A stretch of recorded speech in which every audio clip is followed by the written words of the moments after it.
All right, it is time for To The Point. The question of the night, as I had said earlier on, is just who is your next of kin?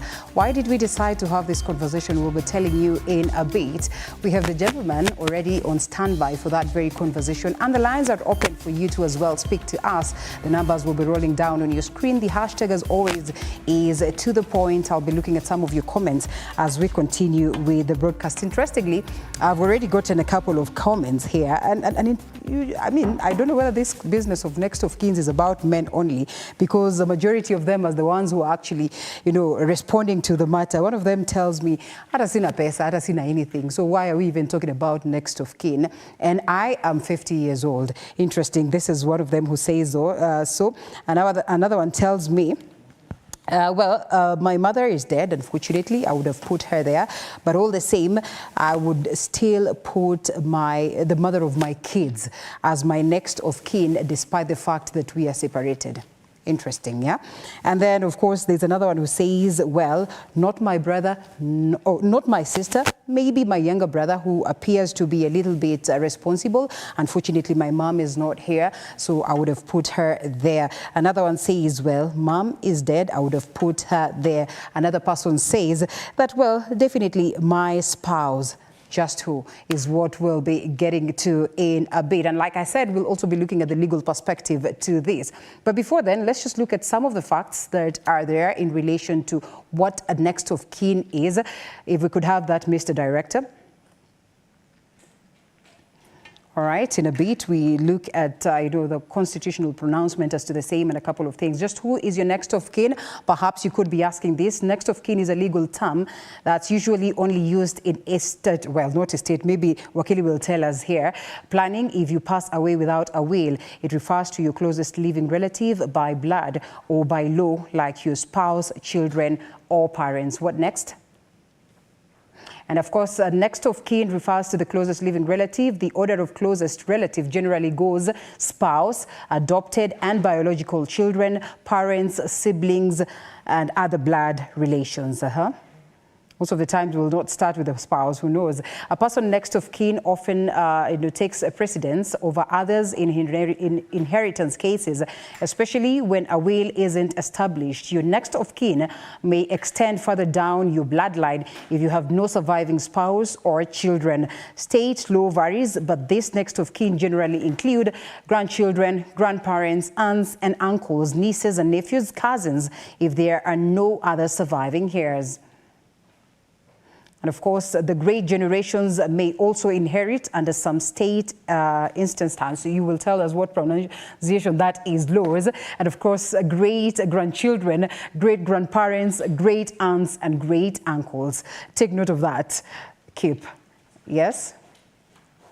And next of kin status establishes inheritance right when someone dies without an estate plan. While wills can simplify estate management, not everyone has a will in place. And of course, Wakili will be telling us what it takes to have a will in place. And in these situations, the next of kin has rights and responsibilities involving the estate.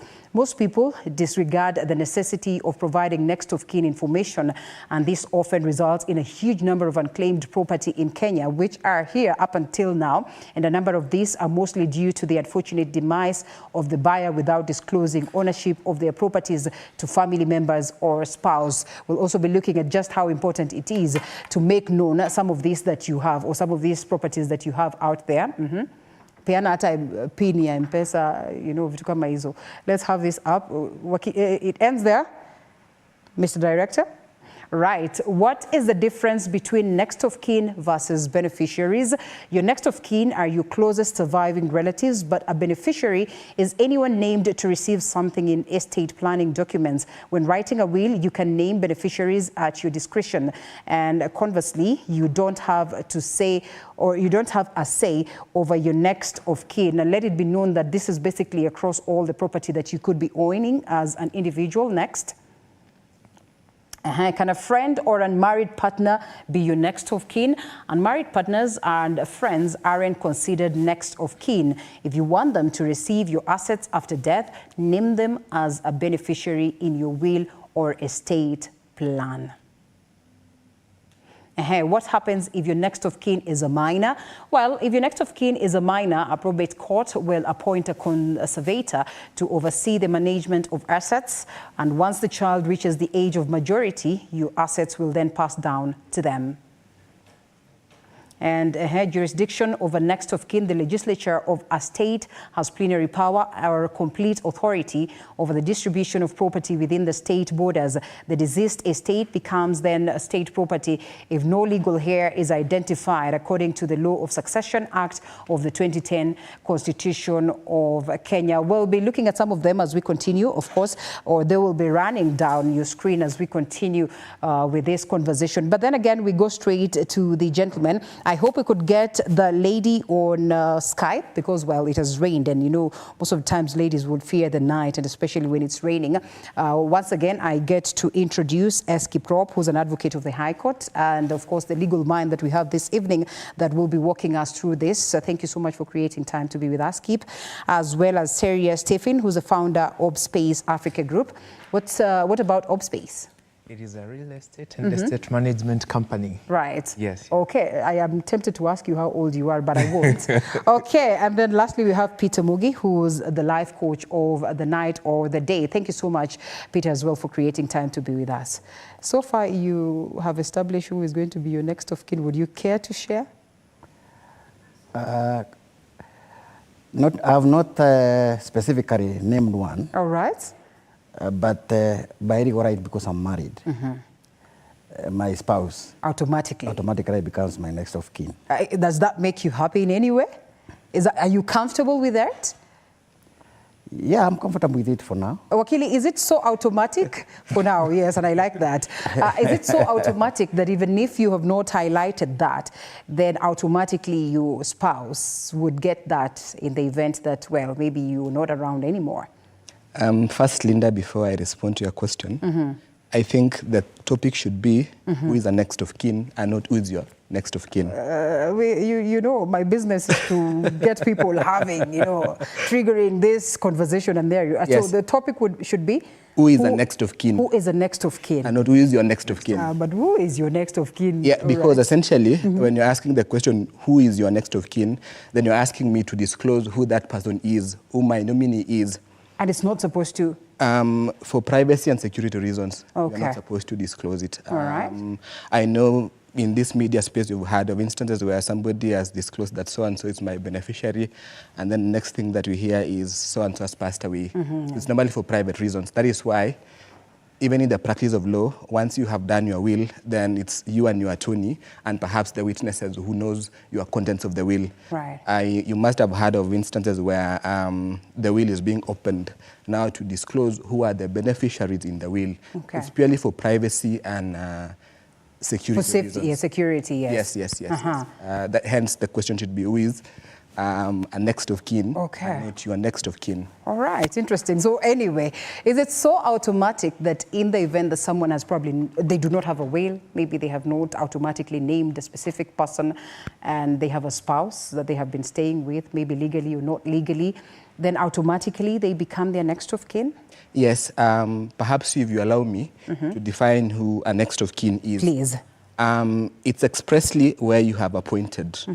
I'll give you an example. If you're a member of a SACCO institution, right. or if you get to be employed somewhere, you'll always have a form where you will disclose who is your next of kin. So that is by express authority. And then we have a next of kin by legal implication. Okay.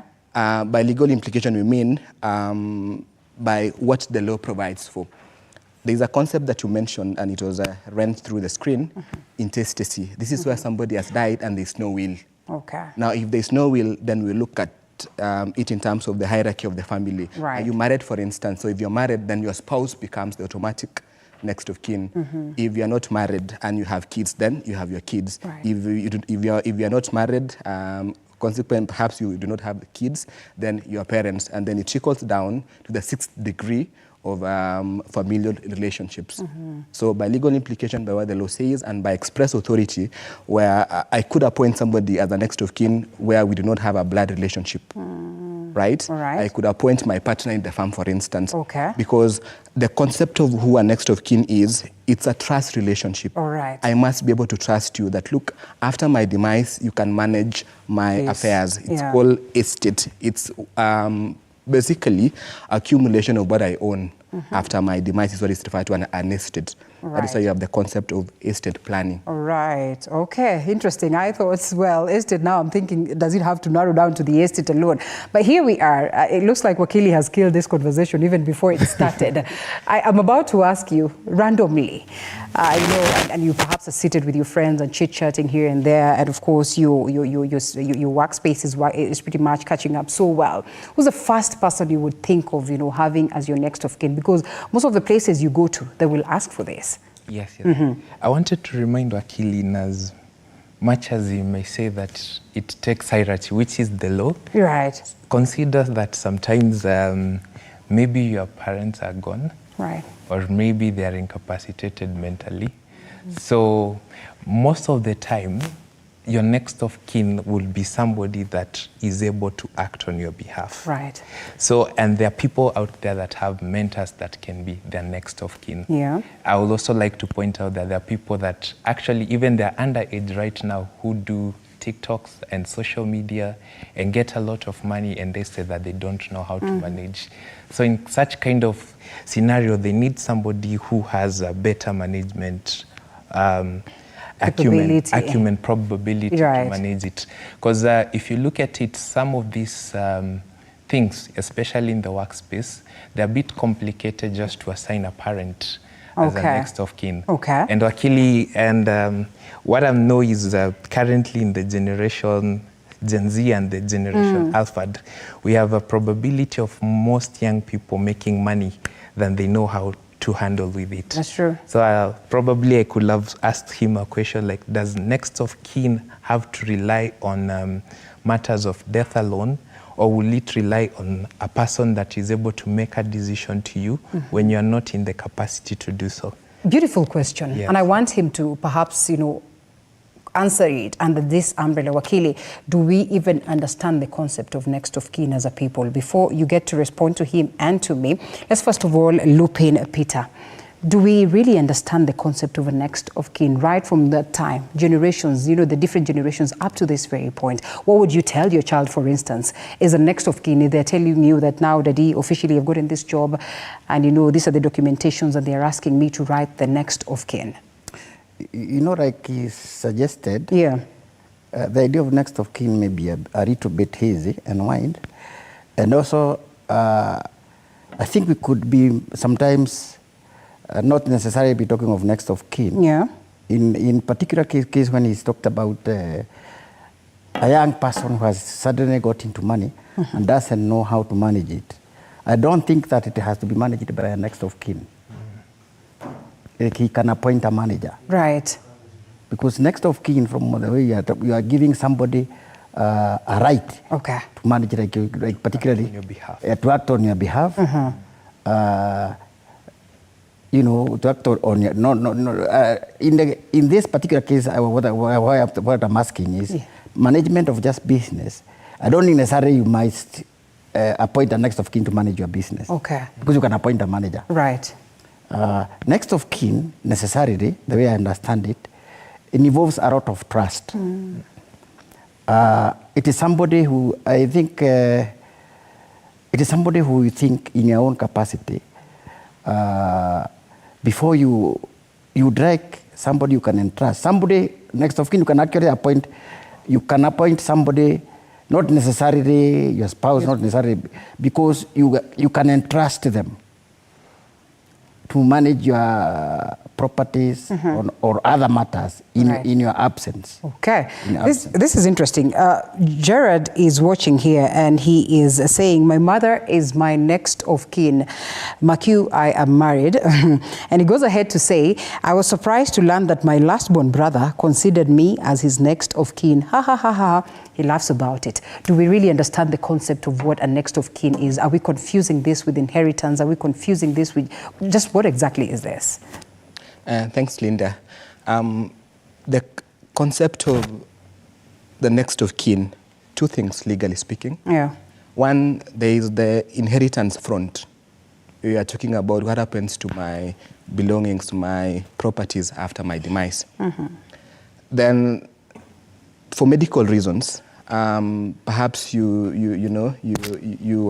lack the mental capacity to decide and consent to a treatment, for instance. That is where doctors will ask you, pursuant to medical law, that perhaps your spouse or somebody from your family should consent for you. So there's that aspect of for medical reasons and now for inheritance reasons. Just to respond to the question from my brother about investment and the age factor as far as minors are concerned, it's not really a next of kin. I look at it from a perspective of investment management. So it's a manager to manage your assets, but not necessarily your next of kin. Your next of kin implies legally that that person has a stake either in your life or in what you own. In your life, in the sense that he has your best interest, he or she has your best interest. So she will decide in my best interest. For whatever it's worth, after my demise, I think I can trust Linda with these assets. We normally call it in law statutory nominations. Once you have appointed your next of kin, say in a pension scheme or say in a SACCO scheme, whatever is in there belongs to the next of kin. In fact, it's not a subject of the court of succession. Right? What is a subject of the court of succession is your wealth where you do not have the person you would call a next of kin in terms of statutory nominations. So let me give an example for the viewers and the listeners to understand. God forbid I fall dead today, and I have a will, by the way. Oh, you do already? Yes, I do. Oh, interesting, eh? So if I fall dead today, my will will be subjected to the rigors of the legislation as regarding what a will should contain. In that sense, we'll not be talking about the next of kin. We'll be talking about the beneficiaries as per my will. If I die and I do not have a will today, the question before the court of succession would be, who are my beneficiaries in terms of the hierarchy of relationships? So blood relationships and marriage relationships. So there is the next of kin with the concept of beneficiary, and the next of kin in the aspect of decision making, especially in terms of medical decisions. Yes. All right, interesting. Peter, I hope you have been answered, Seria, but then again, if you have a question, we'll be coming back to you. But Peter, as a life coach, have you encountered, cases that have been about, next of kins or people who consider themselves as next of kins, having tussles here and there, perhaps those ones that are next of kins but are underage, living in limbo because they do not know who's going to handle what it is that daddy left behind or what it is that mommy has left behind. And I mean, just how then, a gentleman's agreement, perhaps before it gets to the court, do we get to handle some of these concerns? Yeah, first maybe I should correct, I'm actually not a life coach. I'm a marriage and family therapist. All right. I'm a counselor. It goes ahead. I'm a counselor. Almost, yes. And I operate as Giving Hope Counseling Services. Now, as a counselor, obviously, and a family, and for family for that matter, we always do encounter such issues. It first square, because you get people who come to you after the death of, for instance, either party. And they want to know how to go about the issue of the properties. And obviously, in our training, we also have a bit of legal training, which makes us know that you need to go this way. We need to advise them, like the way Wakili has said. How you prioritize, that the spouse comes first. From the spouse, you go to the children, like that. You need to be able to advise your client as to how it is. And then even generally in the public crime rate, for instance, you can remember like the late Jenga Karume, he died. He appointed people on his death. He appointed people who are not necessarily His family. Family to manage his estate. Because the idea is, even as you choose a next of kin, right. You are looking at the best interest, somebody who can take care or who can manage the assets you have in your, you have well, even for your family. Right. In fact, they say that why like now the late Karume did that was because he didn't trust his own relatives to manage the property well. He thought he could go out and get somebody who could manage them well, and then be able to get the relatives or his children taken care of better than just letting his own children or brothers and In so the event that this it's a bit tricky. It's a bit tricky. Wakili will be telling us whether it would be necessary.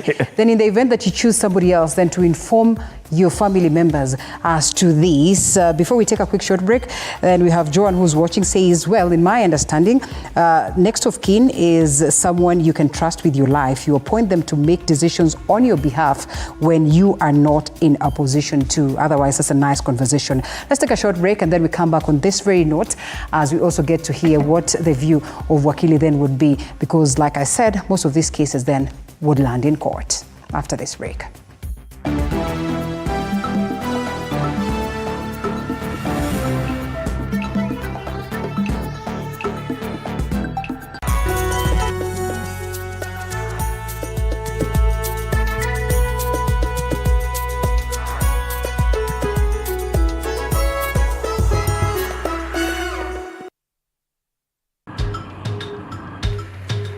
Na safari hii katika Mfahamu Kiongozi tutakuletea viongozi aina mbalimbali. Nikuwe na Nisani kama 10 na pia nikuwe menua minibus. Minibus nikoniwa. Kushinda unaangalia simu ya mzee. Soma Biblia ama ingia kwa washroom ujisugue. Mpaka nimetoa hivi. I don't know whether any of my children would want to get into the political field. Sijajua bado. Kila Alhamisi saa 1:30 kuendelea.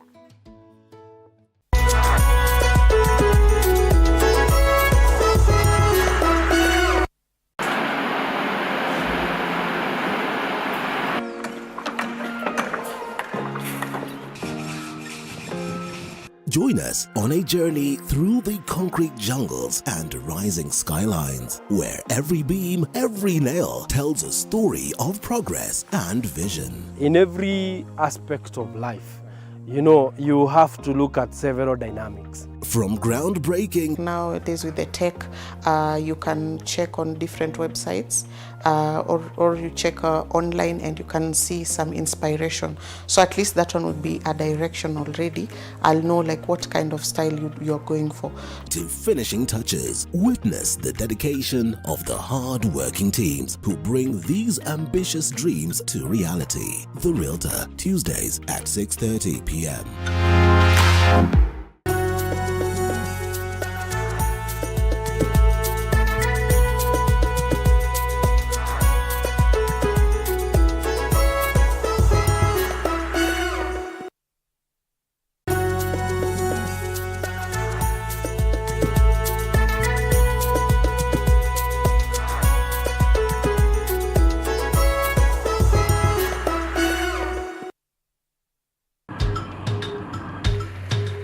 Na safari hii katika Mfahamu Kiongozi tutakuletea viongozi aina mbalimbali. Nikuwe na Nisani kama 10 na pia nikuwe menua minibus. Minibus nikoniwa. Kushinda unaangalia simu ya mzee. Soma Biblia ama ingia kwa washroom ujisugue. Mpaka nimetoa hivi. I don't know whether any of my children would want to get into the political field. Sijajua bado. Kila Alhamisi saa 1:30 kuendelea.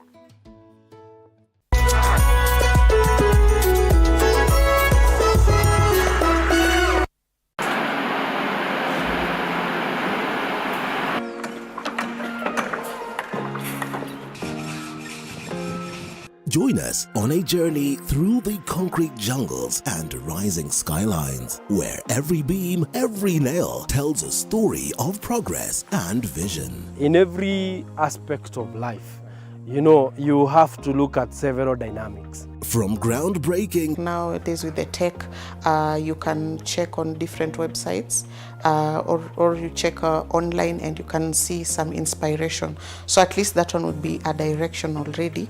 I'll know like what kind of style you're going for. to finishing touches, witness the dedication of the hard-working teams who bring these ambitious dreams to reality. The Realtor, Tuesdays at 6:30 p.m.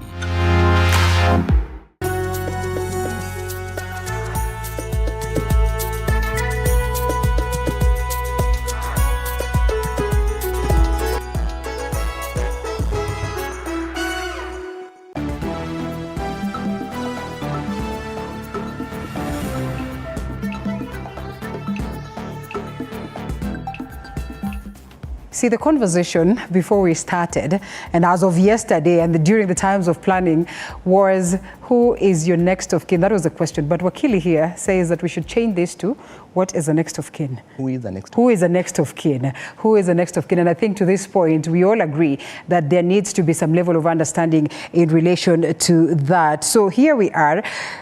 Seria, are you convinced? Yes, we still have Wakili Kiprop here, as well as Seria, and equally marriage coach, that is Peter Mugi. Are you convinced that you understand who a next of kin is? That today, if you're going to fill in any form of documentation, because then you're still in the process of, and every other time you're going to encounter this, then you know who is the right person to indicate as your next of kin. Yes, certainly. I think as Wakili has expressed it, it has something to do with the legal bloodline or somebody with a legal appointment to act on your behalf. Yeah, so I think as for young people like me who are not married or with children, our next of kin will either be brothers or parents if they are there, or relatives if that is the extent of both brothers and the nuclear family and the parents are missing. Okay, interesting. You know, lots of messages coming in. I hope you can as well call. The numbers are on your screen. There's one lady who writes here a message, anaitwa Mama Ana. She says, tafadhali niulizie kwamba Mama Boni ambaye ni dada yangu alikufa na alikuwa ameachana na bwana wake, wakasema lazima alete details za bwana yake ndio amlipie NSSF mpaka sai. Mimi ni dada yake, ndio nimekuwa nikifuatilia, watoto wake walikuwa hapo mpaka nikawachana. I think that is my question to respond to. Disclaimer, this is not legal advice, just for general public consumption. Right. What normally happens after the death of somebody is you then need to prove that that person has died. Okay. You cannot claim benefits without having to furnish the relevant authorities, be it the employer, be it the pension schemes, be it the authorities in the names of NSSF. So you need to prove, so you need to supply them with a copy of the death certificate. Right. Of course, they always have the employment details and the other particulars. So it's for you to move them. So once you have moved the relevant body, they either act or fail to act. Now, when they fail to act, that is where you look for advocates like myself to invoke the enabling legal legislations to compel them to act in the way they're supposed to act. In my practice, I've had instances where somebody has passed away, the family is trying to pursue their benefits, but the employer, for whatever reason, has declined or refused to act on the request from the family. Right. I'll give an example of, let's say you're a member of Sharia Sacco or LSK Sacco, where I'm a member at. If the Sacco fails to pay my people, then you're supposed then to sue them. And when it comes to next of kin and these statutory nominations, then they have special quasi-judicial courts yeah. in the names of tribunals. So you have for SACCOs, you have the cooperatives tribunal. For pension schemes, there's a tribunal for that purpose. So it's not replete with the rigors of, the heavy legal jargon, so it's very, very straightforward that, look, I was appointed as a beneficiary or as a next of kin. Yeah. I have requested for me to get the benefits, but I haven't. So then the relevant body in the name of the tribunal then gets to issue an order supposed to be complied with. But as I said at the beginning, it's not legal advice, but just legal information. For the sake of making this conversation interesting, let's just ask Seria. Seria, are you married yet? Not yet. Not just yet. Not yet. But at least you have filled some of these documents that have required for you to, highlight who your next of kin then is. Yeah. I know Achilles says that this should be personal and all that. Could you just mention, are there chances that you could highlight, or you could mention like 2, 3, 4, more than one? Yes. More than one? Yeah, there's no maximum limit. As to yes. Yeah, because look, it's about property autonomy and decisions as to how it should evolve. Okay. So you can have as many as you have been blessed, like say Abraham. At what point do you indicate the percentages? At a point where it's a will or what? Now you... What normally happens is when you are doing the nominations, you don't get to a portion in terms of percentages. Okay. Just list them. So then it's normally managed by trustees, then who will decide in terms of quantum, and they always look at equity and equality. I'll give you an example. If my dad has listed me and my younger brother as his next of kin, because of perhaps what I have consumed in terms of the financial implications, on account of age, my brother will get more than myself. Okay. Yes, because there are those considerations that you then factor in. Perhaps he still needs to, progress his education. And okay. So there are those considerations that then you bear in mind. That is why it's, in law we call it discretionary decisions. Okay. The trustees will examine the factors as they are and make that decision. As to who gets what and all that. Who is your next of kin? At least who was the first person that came to your mind when, you read this document and it was requiring that you indicate your next of kin? Yeah, I wanted to, I will answer that, of course it will be parents, but I also wanted to capture something. I felt there are people who might be asking, what if you want somebody to act on your behalf? Now, Akili, there are two aspects of people who can act on your behalf. There's the next of kin, and there's something that Akili can explain to us that is called power of attorney. Yes. Yeah. Now, next of kin will be family, but in aspect to people like me who are building at a young age, you can get somebody with the power of attorney. This means it's somebody who has legal authority to act on your maybe finances, to act on your decisions for some things that you may need them to be acted on, which is not necessarily family matters. Okay. So I also give that to Akili to express more on how you can have both the next of kin and still somebody the power of attorney. Yes. And he's going to respond to that. You said your parents would automatically be my next of kin. Automatically. Yes. Would you change that later in future, say when you get married and you have kids and all that? No, they are watching. Who are watching? The parents, so you don't want to disappoint them in any way. No hard feelings, but you always look at what you have the best of interest for. I think your parents will have the best of interest for their children. So you also get your children, you also have the best of interest for them. So that will be the person who can relevantly take care of them. I presume that will be your wife, if you have a good relationship with them. Yes. Are you aware of who their next of kin has been all through these years, your parents? Not really. You're not aware? Okay, well, interesting. Yes, Wakili, before we come to you to respond, just how easy, is it for these people that you get to speak to, especially when it comes to addressing some of these matters? I mean, as they open up to you, as they tell you of their encounters, I know you noted that, of course, it can be a bit tricky and complicated. Just how many of them have managed to address some of these concerns, successfully, if you would look at percentages? Peter, and of course you don't have to mention the numbers, but just, roughly tell us, has it been easy for them to handle some of these concerns? Or, as councillors, where do you come in, or how do you come in to help them address this? We, as councillors, we deal with the social issues. Generally, take care of the emotional aspect. Like inheritance is a very emotional subject. Right.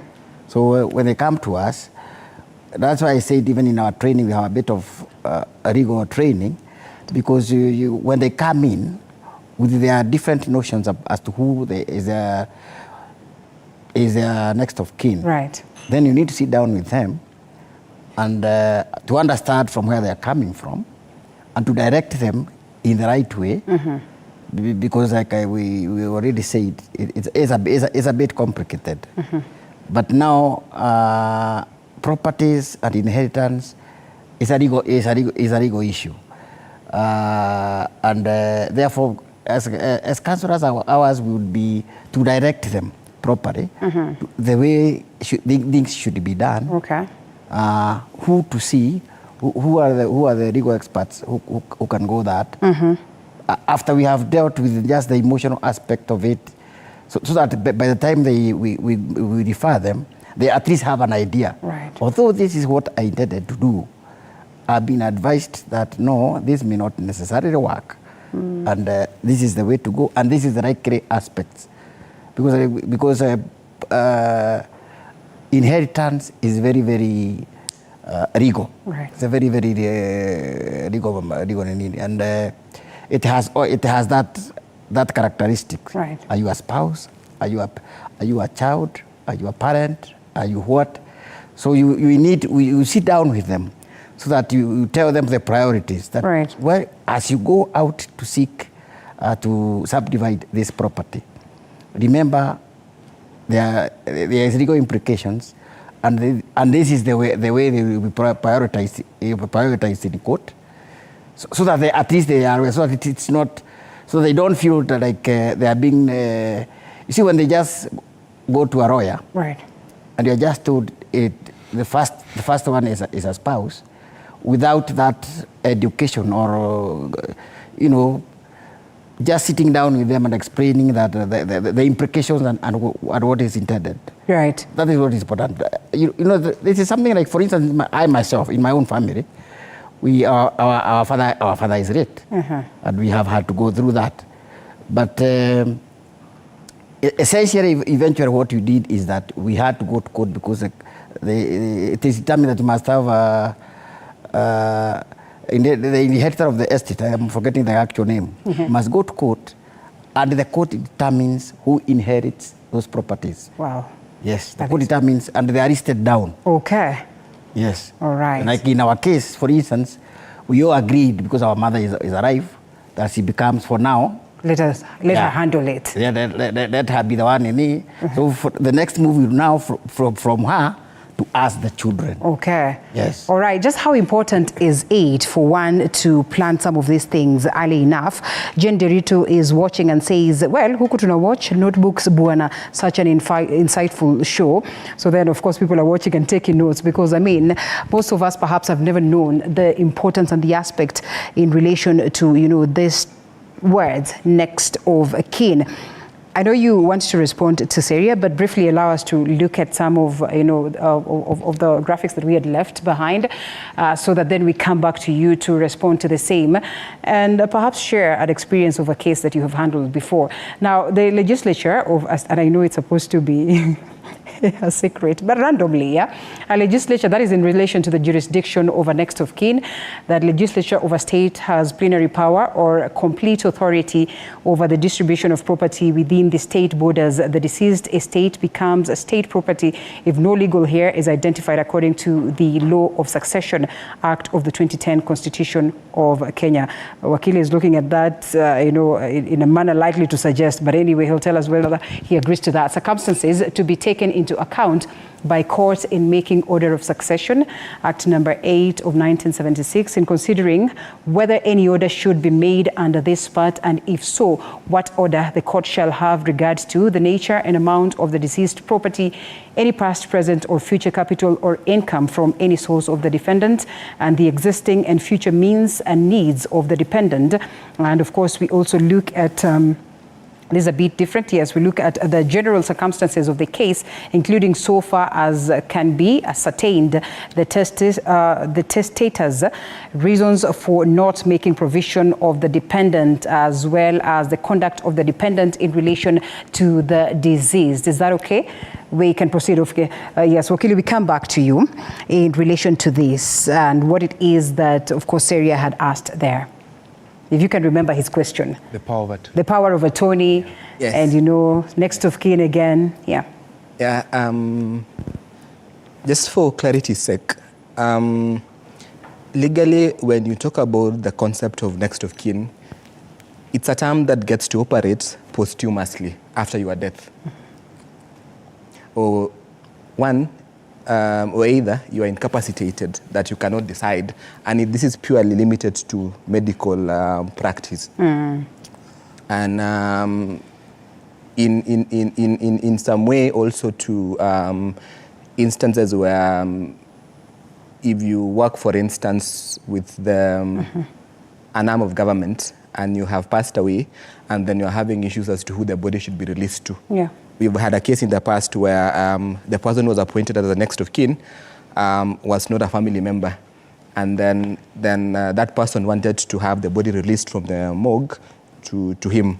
And then we had contestations as to who should we have the body released to. So unless for that instance. But back to the question of the power of attorney. It's a legal document that gets to donate either specific powers or general powers for somebody to act for you. Right. I could be desirous of purchasing a parcel of land, say in Muthaiga, and perhaps I'm outside the country. And most of our instruments, say the transfer instrument for land, it must be signed, witnessed, and even then before a lawyer who must then see you physically, or either he knows you. If you are outside the country, then you cannot sign electronically. Right. Somebody else has to do that for you because it's physical.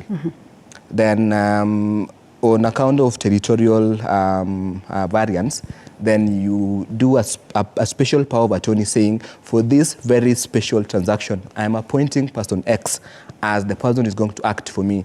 So he will sign documents for me, he will receive documents for me, so you list what that person will do for you. So that is a special power of attorney, right. Special and limited for that purpose.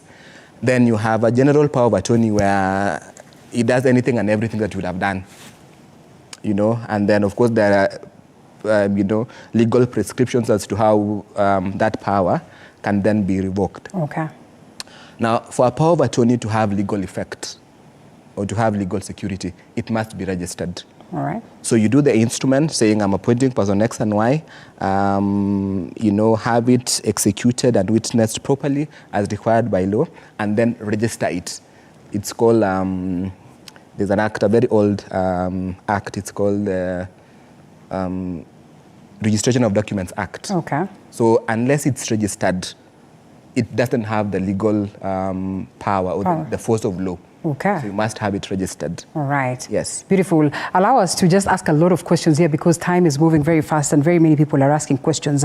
So is it necessary for one to inform a person that they are incorporating as a next of kin, if at all they understand, perhaps someone who's 18 and above? Is it necessary for them to tell them that, by the way, Mom, I have incorporated you as my next of kin, or you can just do it randomly?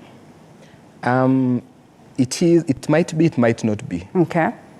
It might not be on account of security reasons. Okay, because then again... Yes. All right, I get it. Yeah, then it might be prudent to inform them on account of, what the people who are charged to, effect your appointment, yes. How they can behave. We have had instances in the past where the institution gets to make away with a portion of your properties. For instance, you have this much in terms of your savings at the SACCO. If you look at the books, perhaps it was coming to around 10 or so million, but then after your demise, you get it's around 6 or so million. You know, so it's important to also inform purely for accountability reasons, and to also ensure that you know, your assets do not and ensure that your assets then get to be claimed. Right. Because failure to claim, then it then goes to the assets unclaimed assets authority. Right. Okay. Well, interesting. When it goes there, it's as good as done. Not quite so, because they always advertise, and okay. so unless so that you are on alert. Yes, yes, yes. So but then if you don't claim, then it goes to the exchequer. Okay. All right. We'll come back to you shortly. But Saria, what is this that you'd want for us to do different so that there's better understanding, and like you rightfully put it, the Gen Zs and all that, so that they are well aware as to what needs to be done as they get into this space where they now begin making money, and they know how to go about it, especially in relation to maybe civic education or thereabout. Yeah. I think if you noticed, my concern was to allow Wakili to help us get light in terms of the responsibility one, and the roles, who takes what roles. If you noticed, basically he said the next of kin is in terms of speaking of a person who has been immortalized, or a person who has died. I believe there's certain responsibility that maybe this person will take. For example, should you have had debts, maybe if you happen to die right now, and maybe you had debts, does your next of kin takes onto account to clear the debts? Maybe it's loan. If you're a student, maybe you are done your academic loans. Or if you're in business, because most young people are starting and they have business, you had loans. And then do they get the power to distribute assets on your behalf? Right. That means like maybe, let's say I only have one car, that is my asset. And I die. Maybe it's my mother who is my next of kin, and I've not written a will. As you've said, we can write a will, yeah? Right. And most young people, we don't write will. We believe that we may be living up to 40, 50, 60s. Then that is when we thinking. Draft a will, yeah? So who will dispose of my asset? Right. Or I've begun a business that is company, maybe having a valuation of a certain amount of figure. How is that amount going to be dispersed? And then the other thing is, how are you going to settle the, like to make sure everybody gets the information? And what kind of information are you going to access from me as a next of kin? What kind of information do you need to access? And what is the procedure that you get to access this information? This information. Yes. Wakili, you are going to take up the role of the government and everybody else to respond to this. But quickly, Senior, you mentioned something that would be the emotional, you know, draining that comes along with all these tussles. What would be your advice today to the people who are watching you, to the married couples that are watching you, you know, out of your experience, as to how they can go about some of these matters to avoid scenarios where they have to land in court, where, you know, their children have to go through tough times so that they can manage upon their demise or upon their concerns, their health concerns? You know, the ideal situation, the ideal situation is, of course, always that we don't die intestate. Right. Which means... Without a will. Yeah. So I mean, we should write a will, essentially. That is the ideal situation. Okay. But unfortunately, we know it doesn't happen. Right. So if that doesn't happen, and there is a death in the family, then ideally, the only way is to let the family members be able to come together, at least listen to each other. Right. Listen to each other. If possible, seek maybe even like a counsel, because let them not fight. At least let them not fight, because unfortunately, when issues of property and inheritance are involved, and particularly because they don't have the correct information, I feel I'm entitled to this, the other one will feel I'm entitled to this, the other one will feel I'm entitled to this, and there will be fights. Right. That will not help anyone.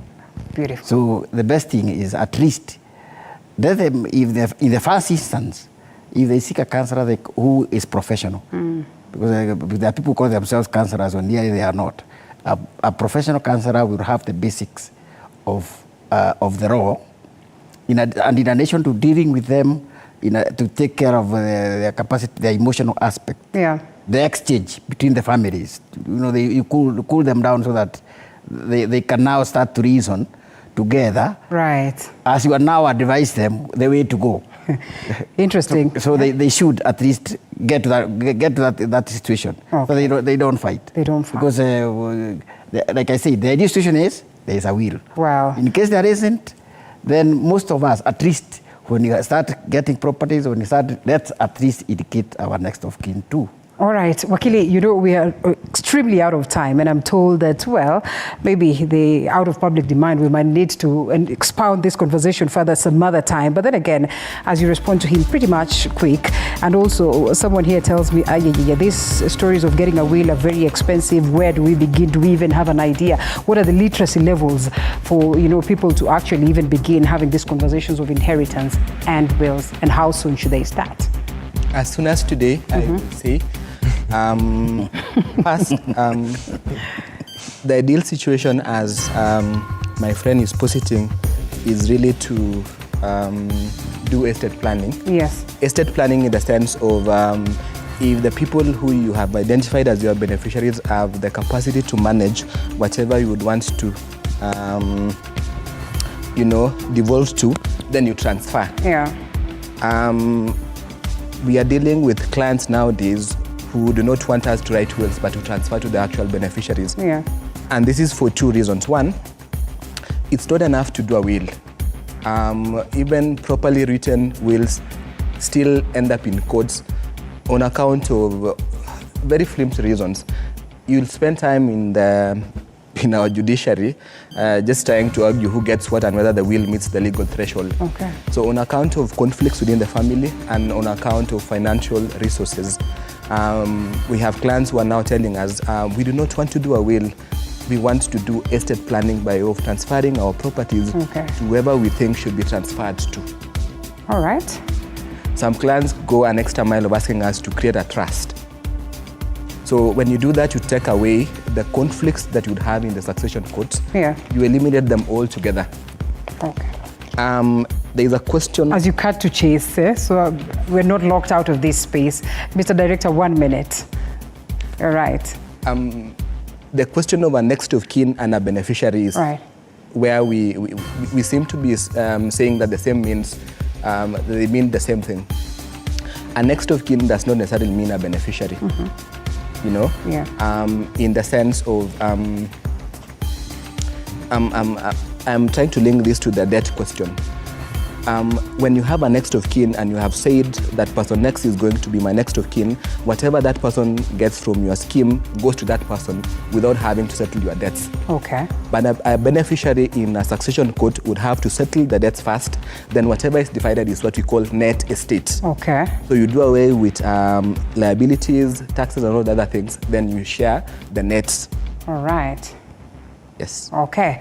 Interesting. My goodness, if only we had more time. I think this whole show turned into a class where we all have been schooled, and we appreciate so much your contribution to the show. Wakili Eski Prop, who's the advocate of the High Court, as well as Seria Stephen, founder of Space Africa Group, and equally Peter Mugi, who is a marriage coach. Asante sana for the great insights. If only we had time, and for the immense feedback that we've gotten from you. And unfortunately, we have to close, but we certainly hope to continue with this conversation some other time. And of course, I look forward to see you again next Sunday on To The Point. My name is Linda Alela. Do have yourself a lovely night ahead. Gentlemen, time is up, just like that. Thank you. Right.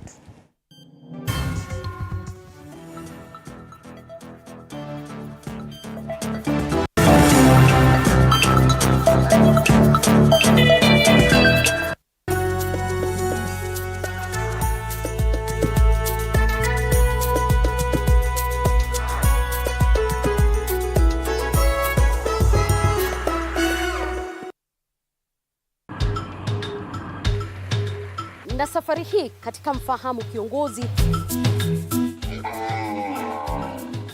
tutakuletea viongozi aina mbalimbali.